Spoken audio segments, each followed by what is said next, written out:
오늘 함께 나눌 말씀의 제목은 약속 있는 첫 계명이라 하는 제목으로 은혜 나누겠습니다.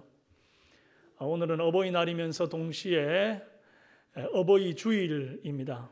부모 공경에 대한 하나님의 뜻은 기록된 말씀 가운데 분명히 보여 알려졌습니다. 에베소서 6장 1절에서 3절 말씀에 자녀들아 주 안에서 너희 부모에게 순종하라 이것이 옳으니라. 내 아버지와 어머니를 공경하라. 이것은 약속이 있는 첫 계명이니 이로써 네가 잘 되고 땅에서 장수하리라 그랬습니다. 부모에게 순종하는 것은 선택사항이 아닙니다. 순종하라 명령이기도 하거니와 순종하라 이것이 옳으니라 그랬으니까 순종하지 않는 것은 그른 것이고 틀린 것이고 잘못된 것입니다.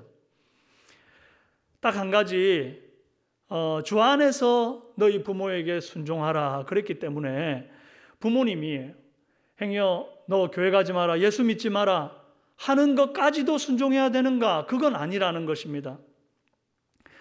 하나님은 만약 불신 부모 밑에서 성장하고 있는 자녀가 있다고 한다면 그 자녀를 통해서 오히려 부모가 예수 믿어 구원 얻기를 바라고 계십니다. 그래서 하나님께서 말씀하실 때에 단서를 하나 다신 거죠. 주 안에서 너희 부모에게 순종하라 이리 말씀하셨던 겁니다. 내 아버지와 어머니를 공경하라 이것이 약속이 있는 첫 계명이니 그랬지 않습니까? 원래 내 부모를 공경하라 하는 계명은 제5계명입니다. 그런데 왜 첫 계명이라 이리 말합니까? 1계명에서 4계명까지는 하나님에게 관계된 그런 계명이고요. 5계명부터 10계명까지는 사람과 관계된 계명입니다. 사람과 관계된 계명 가운데 제일 먼저 나오는 첫 계명이 바로 내 부모를 공경하라 하는 계명이라 이것을 두고 첫 계명이다 이리 말했던 겁니다. 여러분 계명의 순서대로 형벌의 어떤 중함을 논한다고 한다면 가장 중요하고 가장 무거운 법이 바로 부모를 공경하는 법입니다. 제6계명 살인, 제7계명 간음, 제8계명이 도둑질, 제9계명 사기, 제10계명 탐욕 이런 법들을 어겼을 때 받는 형벌보다 더 무겁고 무서운 형벌이 바로 부모를 공경하지 않을 때 받는 형벌이라는 것이죠. 여러분 부모를 공경하면 어떤 약속이 있나? 아까 에베소서 1장 3절이 분명히 이리 말했습니다. 이로써 네가 잘 되고 땅에서 장수하리라 그리 말했습니다.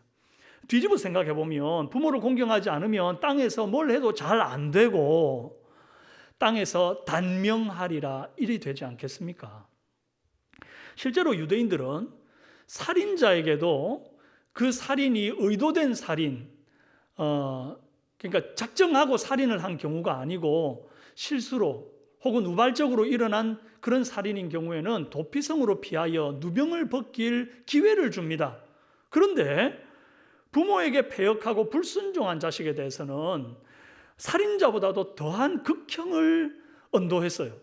신명기 21장 18절에서 21절 말씀에 사람에게 완악하고 패역한 아들이 있어 그의 아버지의 말이나 그 어머니의 말을 순종하지 아니하고 부모가 징계하여도 순종하지 아니하거든 그의 부모가 그를 끌고 성문에 이르러 그 성읍 장로들에게 나아가서 그 성읍 장로들에게 말하기를 우리의 이 자식은 완악하고 패악하여 우리 말을 듣지 아니하고 방탕하며 술에 잠긴 자라 하면 그 성읍의 모든 사람들이 그를 돌로 쳐 죽일지니 이같이 내가 너희 중에서 악을 제하라 그리하면 이스라엘이 듣고 두려워하리라 그랬습니다. 여러분 하나님은 부모에게 불순종하는 자식의 존재를 악이라고 규정하셨습니다. 그리고 그가 장수할 수 없도록 돌로 쳐 죽이라 이렇게 말했습니다. 여러분 부모를 공경하여 사는 사람만이 온전한 수명을 누릴 자격이 있는 거죠. 부모를 공경하지 않는 사람은 장수할 자격조차 박탈해버리는 것입니다. 그러니 그 어떤 인간사의 계명보다도 더 중요한 계명이 부모 공경의 계명이 아니고 무엇이겠습니까?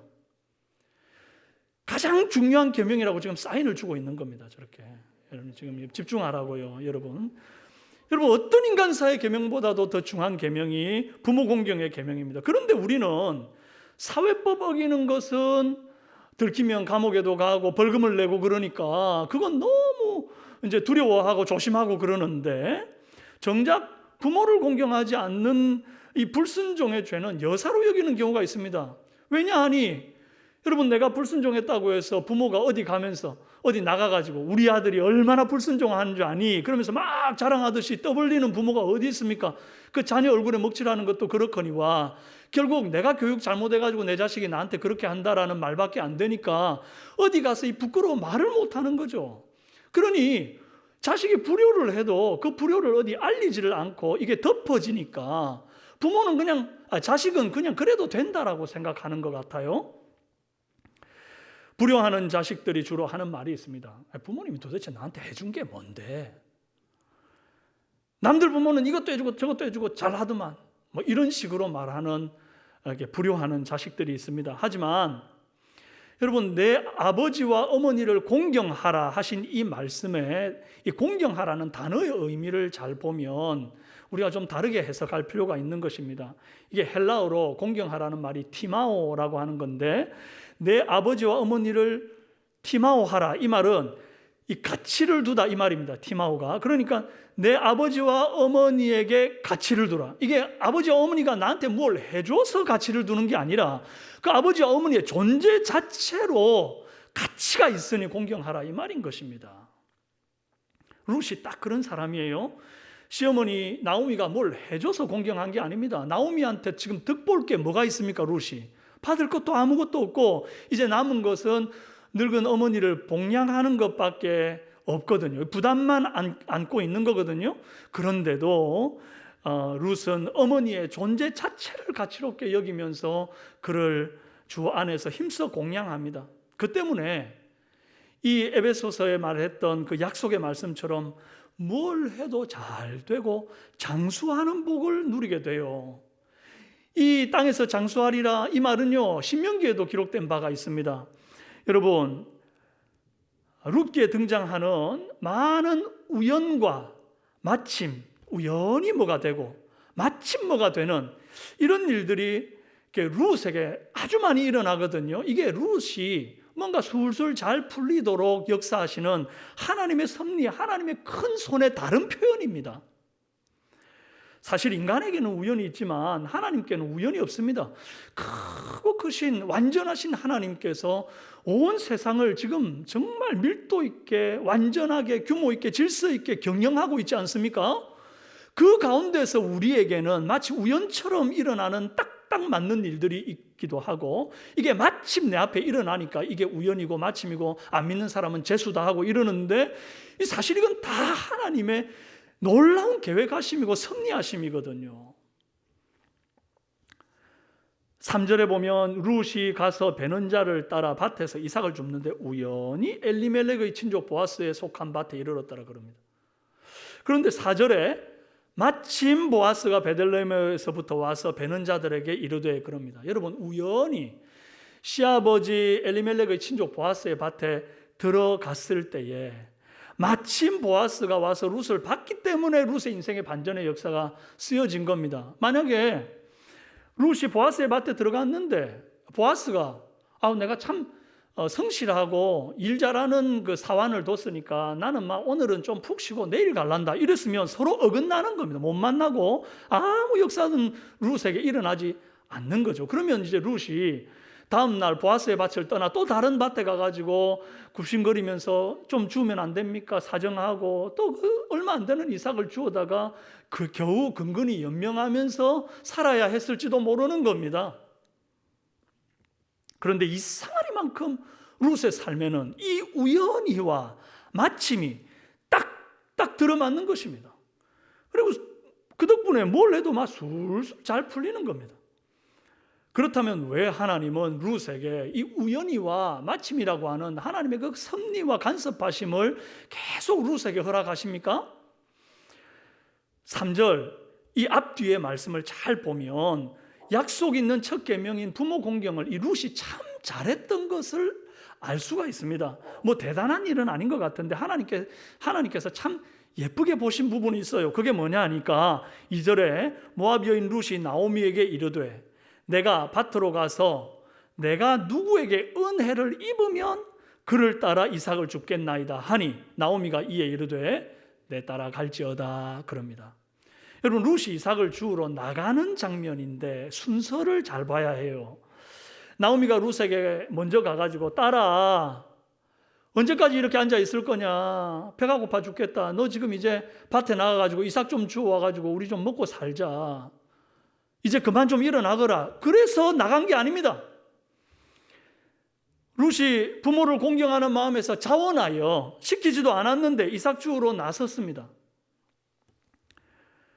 이 시키기 전에 자원하여 부모를 공경하기 위해 나갔던 이 귀한 첫 행동 뒤에 여러 가지 생각지도 못했고 기대하지도 못했던 놀라운 은혜들이 룻에게 따라오기 시작합니다. 룻이 말하기를 내가 누구에게 은혜를 입으면 그를 따라 이삭을 줍겠나이다 했지 않습니까? 근데 3절에 룻이 가서 베는 자를 따라 밭에서 이삭을 줍는데 그랬습니다. 여러분 은혜를 입어야 이삭을 줍는 거지 그냥 주울 수 있는 게 아닙니다. 아무 밭에나 들어가 가지고 이삭 주우면요 혼이 나는 거죠. 그래서 그 밭을 감독하는 자에게 가가지고 나 좀 이삭 주어도 됩니까? 허락을 받고 은혜를 받아서 허락을 받으면 이삭을 주울 수 있는 거거든요. 그런데 지금 룻이 이삭을 줍고 있다는 것은 누구한테 은혜를 받았다는 겁니까? 지금 보아스의 밭을 관리하고 있던 베는 자를 따라 일하던 사환에게 은혜를 받은 겁니다. 이 사환은 요즘으로 치면 용역회사 팀장입니다. 현장 지휘 감독이에요. 이 사람이 이삭을 줍도록 룻에게 허락했기 때문에 밭에서 일하는 거예요. 그래서 이제 이삭을 막 베는 자를 따라서 룻이 이제 이삭을 추수하고 있는데 줍고 있는데 마침 보아스가 나타났어요. 그런데 못 보던 소녀 하나가 보아스의 눈에 쏙 들어온 거죠. 그래서 이 보아스가 사환을 불러 묻습니다. 누구의 소녀냐? 아주 심플한 질문이죠. 누구의 소녀냐? 이 질문에 대한 대답만 딱 하자면 나오미의 며느리 룻입니다. 이렇게 대답하면 끝입니다. 그런데 이 베는 자를 거느린 이 사환이 6절 7절에 묻지도 않은 장황한 설명을 더합니다. 베는 자를 거느린 사환이 대답하여 이르되 이는 나오미와 함께 모압 지방에서 돌아온 모압 소녀인데 그의 말이 나로 베는 자를 따라 단 사이에서 이삭을 줍게 하소서 하였고 아침부터 와서는 잠시 집에서 쉰 외에 지금까지 계속하는 중이니이다. 누구의 소녀냐? 이 질문밖에 안 했는데 묻지도 않은 룻의 성실함을 막 굳이 열심히 설명을 하고 있는 겁니다. 룻에 대해서 이리 좋은 보충 설명을 들은 보아스가 룻에게 굉장한 인애를 베풉니다. 내 딸아 이삭 주우러 다른 밭에 가지 마라. 거기 가면 또 굽신거려야 된다. 그냥 내 밭에서 쭉 이삭 주우라. 그리고 내 소녀들과 함께 다니면 안전하다. 내가 소년들한테도 얘기해놨다. 너 절대 손대지 말라고. 그리고 너 목마르거든 소년들이 그릇에다가 물 다 길어놨으니까 너는 가서 떠먹기만 하면 된다. 이렇게 인애를 베풀어 준 거예요. 이 같은 은혜를 얻게 된 이유가 뭡니까? 그 베는 자를 거느린 사환한테 은혜를 입었기 때문이에요. 이 사환이 만약에 이 독하게 모진 생각을 갖고 이 은혜를 베풀지 않았다고 하면요 정반대의 상황이 펼쳐질 수도 있습니다. 그럼 모압 사람들이 원래 이스라엘 백성들과 함께하면 안 되거든요. 신명기 23장 3절 말씀에 분명히 명시해 놨습니다. 암몬 사람과 모압 사람은 여호와의 총회에 들어오지 못하리니 그들에게 속한 자는 10대뿐 아니라 영원히 여호와의 총회에 들어오지 못하리라. 이 말씀을 딱 들이대면서 사환이 말이죠 룻한테 어디서 모압 여자가 이방 여인이 감히 밭으로 들어오느냐고 부정타니까 썩 꺼지라고 그랬으면 룻은 인생 스토리가 막 꼬이게 되는 거죠. 그런데 감사하게도 하나님이 보아스의 밭에서 감독하고 있던 이 사환의 마음을 움직이고 은혜를 베풀게 하셔서 좋은 마음으로 룻을 지켜보게 하고 또 심지어 묻지도 않은 그런 더한 설명까지 덧붙여서 보아스에게 전달하게 했습니다. 여러분 이 귀한 은혜의 출발점이 어디입니까? 바로 시켜서 나가는 게 아니라 억지로 나가는 게 아니라 자원하여 어머님이 말하기 전에 이삭을 주우러 나가겠다 했던 이 룻의 부모 공경의 마음이 그 출발이었습니다. 부모 공경은요, 여러분 기다려서 하는 것도 아닌 것 같습니다. 직장 들어가서 돈 벌면 그때 공경하겠다 하는 사람은 또 다른 이유가 생기죠. 분유값이 모자라니까, 애들 학원비 대다 보니까 지금은 어렵고 다음에 공경하겠다고 그렇게 미루고 또 미루다 보면 나중에 이제는 좀 공경할 때가 됐다 싶을 때 부모님 내 곁에 안 계십니다. 이미 아버지 품에 가고 없지요. 여러분, 부모 공경은 그러기 때문에 내일로 미룰 일이 아닙니다. 시키기 전에 자원하여 오늘 당장 해야 할 가장 시급한 일 중에 하나인 줄로 믿습니다. 룻의 부모 공경의 태도에서 또 하나 배워야 할 게 있는데요. 부모님과 나누는 대화와 경청의 태도입니다. 잠언 23장 22절에 너를 낳은 아비에게 청종하고 내 낳은 어미를 경히 여기지 말지니라 그랬거든요. 룻은 무언가를 하기 전에 항상 어머니에게 먼저 허락을 구하고 또 공손한 태도를 보이면서 이제 먼저 어머니에게서 허락이 떨어지길 기다립니다.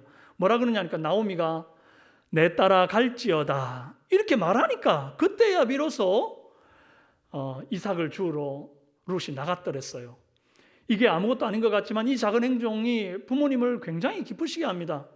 룻은 작은 일이든 큰 일이든 시어머니 나오미에게 미리 말씀드리고 때로는 허락을 구하고 때로는 밖에서 있었던 일들을 소상히 들려주기도 합니다. 부모님은 자녀가 밖에 나가면 무사히 들어오기만을 노심초사 기다리죠. 아침에 잘 다녀오거라. 나중에 저녁에 돌아오면 아이고 고생했다. 어서 들어와 밥 먹어라.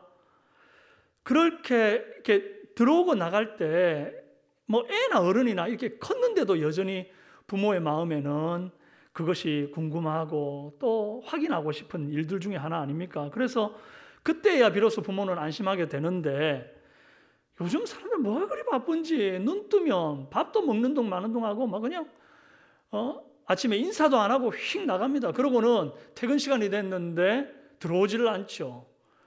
뭐 야근이 있는지 친구를 만나는지 사고가 났는지 알 길이 없으니 부모는 걱정하고 불안할 뿐입니다. 그렇게 계속 기다리기만 하는 부모들이 얼마나 많은지 모릅니다. 저도 부모가 돼 보니까 아이들이 학교 갔다 와서 이렇게 학교 갔다 오면 얘들이 오늘 학교에서 무슨 일이 있었는지 왜 그렇게 궁금한지요. 그거 들어봐야 나한테 도움될 거 하나도 없는데.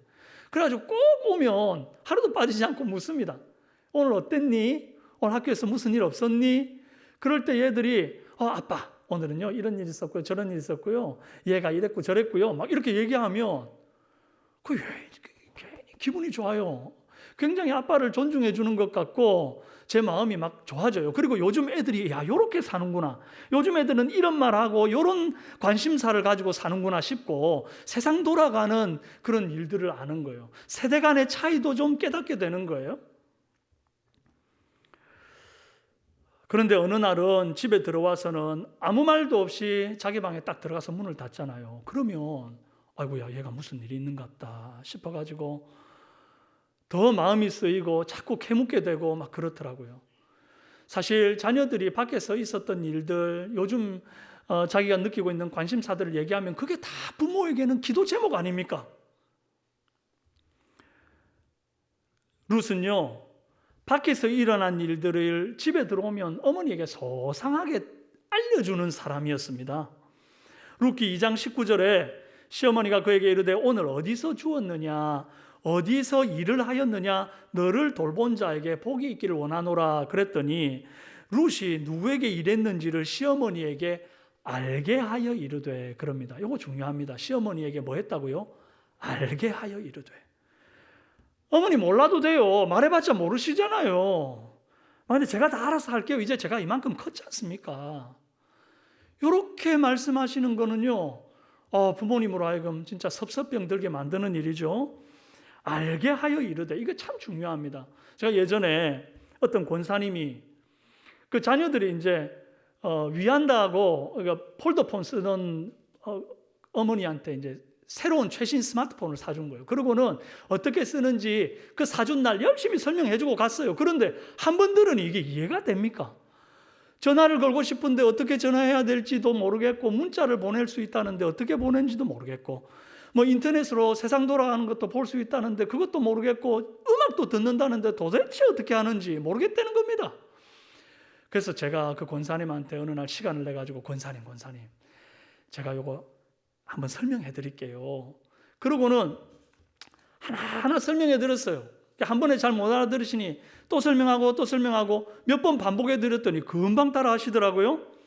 그러더니 이분이 나중에 저를 볼 때마다 하는 얘기가, 목사님 알려줘서 고마워요. 이제 세상 돌아가는 거 알겠어요. 그리고 내가 내 마음대로 전화하고 싶은 사람한테 전화도 하고 문자도 하고, 심지어 요즘은 내가 걸어다니면서 음악도 들어요. 우리 목사님 천사 같은 목사님, 천사 목사님 이랬어요. 여러분, 제가 이래봬도 목사 위에 천사 소리 들었던 사람입니다. 부모는 자녀들의 바깥 경험을 들으면서 변화하는 세상을 간접적으로 맛보게 되는 겁니다. 보고 듣고 그렇게 알게 되는 거죠. 자녀가 부모에게는 세상과 소통하는 창이 되는 것입니다.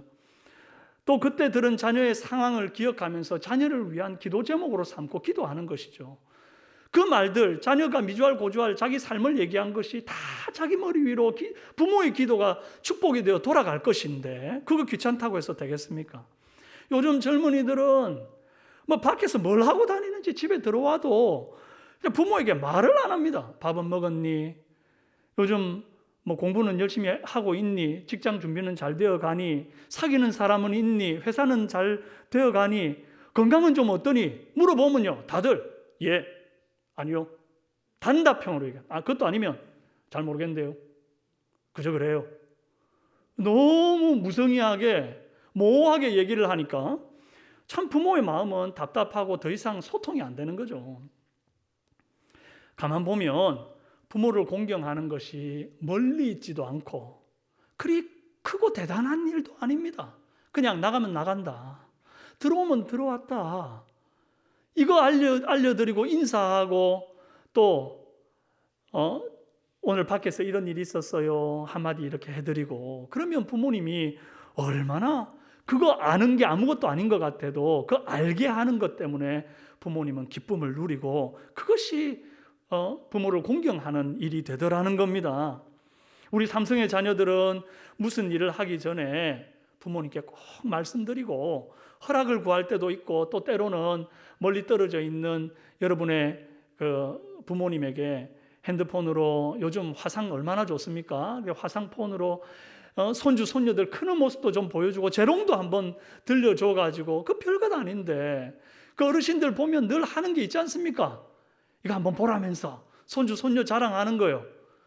그러면 또 그거 할 때 그냥 기쁘게 듣고 있으면 될 텐데, 야 요즘은 돈 내고 자랑해라, 또 이런 말 하시는 분들이 있습니다. 내가 기쁘게 그것을 받고 맞장구 쳐주면 또 내가 나중에 자랑할 일이 있을 때 그렇게 받을 것 아닙니까?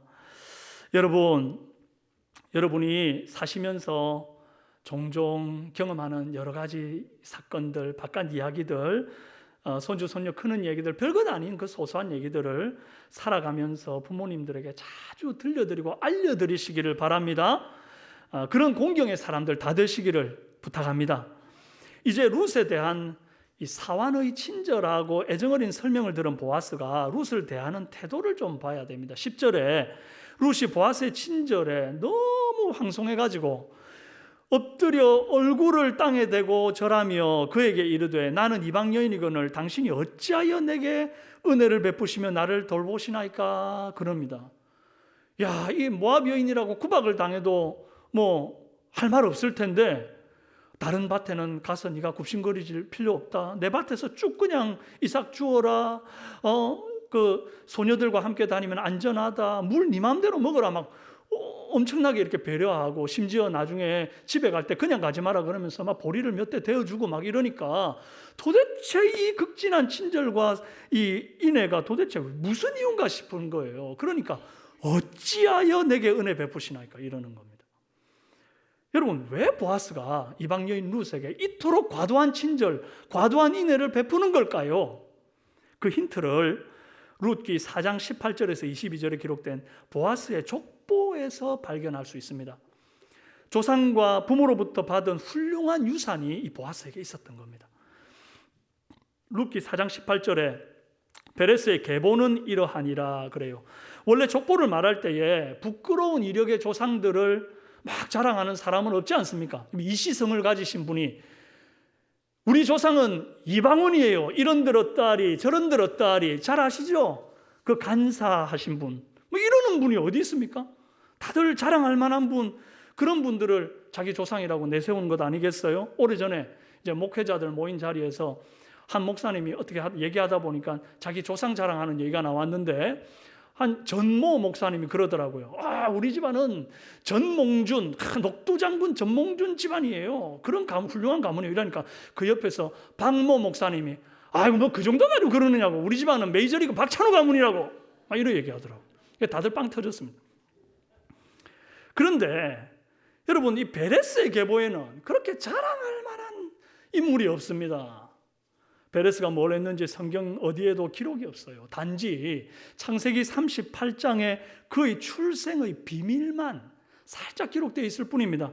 별 대단한 인물이 아니었던 거죠. 베레스는 유다와 며느리 다말 사이에서 태어난 아들이에요. 유다에게는 잘 들으셔야 됩니다. 안 그러면 헷갈립니다. 유다에게는 아들이 셋 있었습니다. 그 중에 장자가 엘이라고 하는 장자가 있었는데 엘의 아내가 다말이에요. 근데 이 엘이 하나님 앞에 범죄를 해가지고 하나님이 데려가 버립니다. 자식이 없는데 이제 다말이 혼자 남겨졌지 않습니까? 유대인들에게는 계대 결혼, 형사취수 제도라고 해가지고 형이 죽었을 때에 형의 기업을 잇기 위해서 동생이 형수를 취하여 대신 결혼해서 자식을 낳아 형의 이름으로 기업을 이어주는 형사취수 제도가 있었습니다. 그래서 이 엘의 바로 밑에 동생 오난이 이 다말을 취하고 동침을 했으나 이 오난이 범죄하여 하나님이 그 순간에 또 데리고 가버립니다. 그러니까 이제 또 자식이 없이 다말이 남겨졌잖아요. 마지막 남은 셋째를 다말에게 주려고 하니까 이제 시아버지 유다가 덜컥 겁이 나는 겁니다. 이 마지막까지 다말에게서 죽게 되면 이제 유다의 대가 끊어지게 되니까 그냥 다말을 그대로 방치해버리고 수절하게 내버려 둡니다. 그런데 이 다말이라는 여인이 얼마나 참 대단한지 막 웬만하면 아이고 이제 나는 내 인생 끝났다 포기하고 그냥 팔자려니 막 이러면서 그냥 주저앉을 텐데 이 여자가 그러지 않습니다. 끝까지 하나님이 내게 주실 기업이 있다고 믿고 자기가 변장을 하고 시아버지와 함께 이제 동침을 하고 거기에서 자식을 얻었는데 그 아들이 바로 베레스입니다. 베레스. 근데요 여러분 다말 시아버지에게서 결국 기업을 얻은 이 다말을 참 가만히 보면 참 인생이 기구 안 합니까? 남편 잃고 기업 물을 자가 없어가지고 몇 번을 그렇게 전전긍긍했던 이 여인과 보아스 앞에 지금 나타나 있는 룻이 굉장히 처지가 닮아 있습니다. 룻도 남편을 일찍 여의고 과부가 된 채로 기업 물을 자가 없는 채 방치되어 있는 여인 아닙니까? 그러니 보아스가 이 다말의 아들 베레스의 6대 손인데 룻을 딱 보면 그 조상 다말과 이렇게 오버랩이 되면서 측은한 마음이 들었을 거라고 생각이 듭니다. 또 21절에 살몬은 보아스를 낳았고 그랬어요. 이 살몬이라는 사람이 누군가 하니까 보아스의 아버지인데 마태복음 1장 5절에 살몬이 어떤 사람인지 설명이 좀 있어요. 이런 내용입니다. 살몬은 라합에게서 보아스를 낳고 누구에게서? 라합에게서. 여러분 이 라합 아시죠?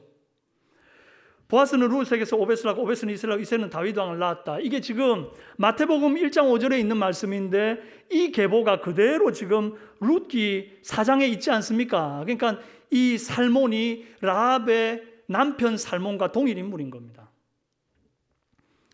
여러분 보아스의 아버지 살몬과 라합의 만남은 굉장히 극적입니다. 여러분 잘 아시죠? 여호수아가 가나안 정복을 시작하기 전에 이 여리고를 엿보는 정탐꾼 2명을 보냈죠. 이 두 사람의 스파이 중에 한 사람이 살몬이라는 사람인데 이 사람들이 이제 여리고 기생 라합의 집에 유숙하면서 스파이 활동을 했습니다. 그러다가 이제 어떻게 하다가 발각이 돼가지고 여리고 군대들가 쳐들어옵니다. 이때 일촉즉발의 상황에서 현명하게 이제 이 두 정탐꾼을 살려준 여인이 기생 라합입니다. 사실 적군의 스파이를 보호해줬다? 이건 그냥 목숨을 건 도박 같은 일이거든요. 그럼에도 불구하고 라합은 이스라엘이 출애굽할 때에 여호와께서 막 홍해를 가르고 애굽을 초토화시키면서 나왔다는 이 소문만으로도 이미 여호와에 대한 믿음이 크게 자라가지고 본 적도 없는 그 여호와, 소문만으로 들은 여호와 하나님을 믿고 지금 이 두 사람의 적군의 정탐꾼을 보호해주는 결정을 하게 됩니다. 그러면서 뭐라고 하는고 하니, 내가 너희를 선대하였은즉 너희도 내 아버지의 집을 선대하도록 여호와로 내게 맹세하고 내게 증표를 내라 그러거든요. 그 증표가 그 라합의 집 창문에 빨간 줄 하나를 다는 거죠. 그리고는 이제 이스라엘이 가나안 땅 여리고를 점령하러 들어왔을 때 이 전쟁을 시작하기 전에 그 창문에 빨간 줄이 달린 그 집 안에 사람들은 싹 구조해내 가지고 살려놓고 쳐들어가는 겁니다. 이때 전쟁을 시작할 때 두 정탐꾼, 이미 그곳에 찾아갔던 은혜를 입었던 두 정탐꾼이 라합의 집으로 먼저 가서 라합 가족들을 싹 구원해냅니다.